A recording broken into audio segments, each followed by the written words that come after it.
And welcome back to Atreyu News. More good news. Pro-Refugee mayor humiliated. Look at this guy. Five-term Mayor Chris Loris of Rutland, Vermont loses election badly due to pro-refugee stance. Laura lost the margin of 52 to 34%. Ooh, that's embarrassing. I know what it is. He should have given all of his wealth, his house, his family, if he's married, his kids, he should have given everything to the refugees. And that would have won him the election, right? It was not even close on Tuesday, as Laura's picture was crushed in a humiliating defeat that was as much a rejection of his personal character as it was as his pro-refugee politics. Well, with all that time on his hands, now perhaps he can move to where the refugees are coming from and, help them and everything. Loris made headlines last year when it was reported that, beginning in 2015, he secretively attempted to resettle 100 Syrian refugees in the small Vermont city he has served as mayor since 2000. It's like, what in the hell is wrong with these people? He must be completely bought and paid for, this guy. So he even tried to sneak people in. Like, what in the hell? Lock his ass up. Mayor Christopher Loris has unveiled a plan developed in near secrecy to resettle 100 Syrian refugees who fled the onslaught of the Islamic State and are exiled in sprawling Jordanian camps, the Boston Globe reported in May. If approved by the State Department and others, the resettlement would begin in October and gradually send Rutland more Syrian refugees than are currently living anywhere else in New England. The influx would be a jolt of instant cultural diversity for Rutland, where there are no mosques and no other Syrian immigrants, the Globe noted. So I see. So one of the few parts of the country that still believe in Western culture as a majority, here comes this asshole trying to uproot that, and a crushing defeat. The people have spoken. You're done. Obama joins the fake news brigade. No surprise there. A digital expert has discovered that 60% of the online and social media defenders of Obamacare are from the same 100 profiles between the hours of 9 and 5 p.m. or 9 and 5 PST, sorry. In summary, most of his online support is fake. Well, we all knew that. You can go to Obama's Twitter account, and he has like millions and millions of followers, yet when he tweets something out, no one gives a shit, and he'll get like 1,000 retweets or forwards, whatever you call it. A majority of online and social media defenders of Obamacare are professionals who are paid to post, according to a digital expert.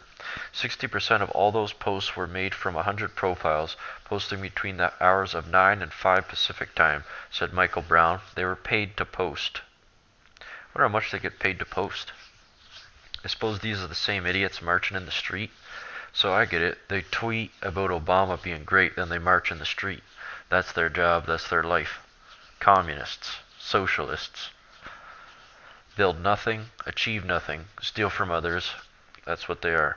His shocking analysis was revealed on the weekend's Full Measure, which Cheryl Atkinson broadcast on Sinclair stations and streamed live Sunday at 9:30 a.m. Her upcoming show focuses on information wars, and Brown was describing what happened when he had a problem with Obamacare and complained online. Brown said that social media is used to manipulate opinion, proven in the latest presidential election. Cheryl, why areas of the internet are used to shape and manipulate opinion? Because they are.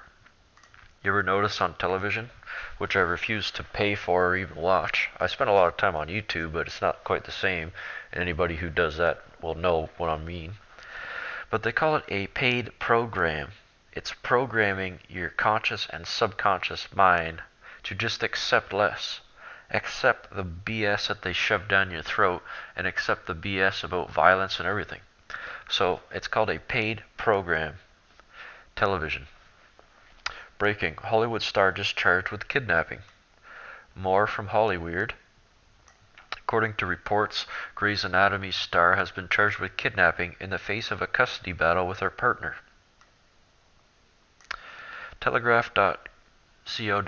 reported it was a fairy tale romance for the Grey's Anatomy star Melissa George and her dashing French lover, but it has ended in hell when convictions for assault, a bitter custody battle, and an alleged kidnap plot to spirit the couple's two small children out of France in a borrowed private jet.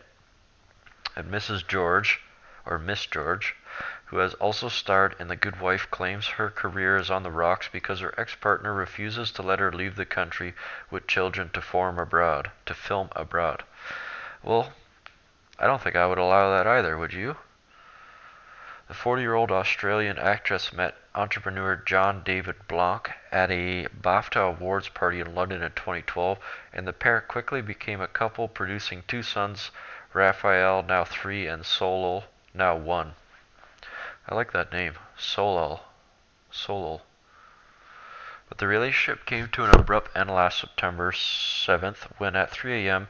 Miss George turned up at Parison's police station with injuries to her face and pressed assault charges against her partner. Mr. Blank, a multi-talented internet entrepreneur, film producer, writer, and jazz musician, spent the next 48 hours in police custody. A lengthy and ongoing legal battle began as counter-accusations flew over who started the fight in their penthouse apartment on Place de la Madeleine, who should now get custody of her children. The second legal battle in the family courts, which have ordered that the parents get joint custody of the boys and the children spent alternate weeks with their mother and father. The reason why I wanted to cover this is to produce the fact how dangerous it is to get married and have children in this day and age. We've certainly lost our way, and society has produced mainly, well, for the most part, most of the Western countries are very liberal. Of course, that's changing as we see, but we see the policies of the liberal agenda where both, not these people because they're celebrities, and welcome back to Atreyu News. More good news. Pro-Refugee mayor humiliated. Look at this guy. 5-term Mayor Chris Loris of Rutland, Vermont loses election badly due to pro-refugee stance. Laura lost the margin of 52 to 34%. Ooh, that's embarrassing. I know what it is.